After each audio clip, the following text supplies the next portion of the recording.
新台病院口腔医学部的医师严玉芬表示，特殊需求的患者在接受气科的治疗时，可能会因为感受敏感、行动受力限制，或者是认知功能的障碍等，面临真侪挑战，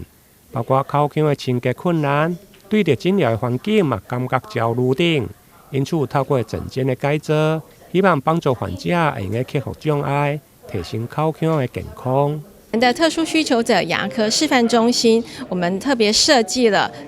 比较友善、比较光线明亮的一个空间，让这个特殊需求者可以在这个场域当中接受治疗的时候，比较减少他的焦虑，以及让它是一个比较友善使用的空间。包含的我们的柜台的设计是可以符合轮椅使用者可以比较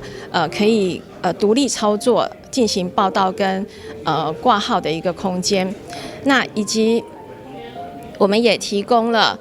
我们在门诊的场域当中，也将这个诊间的设置在是可以使用轮椅跟推床都可以进驻到我们诊间来接受治疗的一个空间。再来，我们也有提供到宅的牙科医疗服务，